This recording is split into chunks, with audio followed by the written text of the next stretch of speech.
Nakakapagod habulin yung pangarap natin, ano?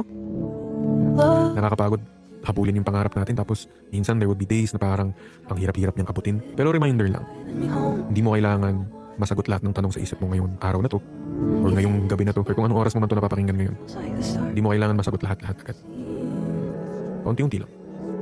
Tapos hindi mo namamalayan yung mga pangarap mo dati para sa sarili mo, nandyan ka. Everything that I've read, praise the Lord. Worship Christ with the best of your poor.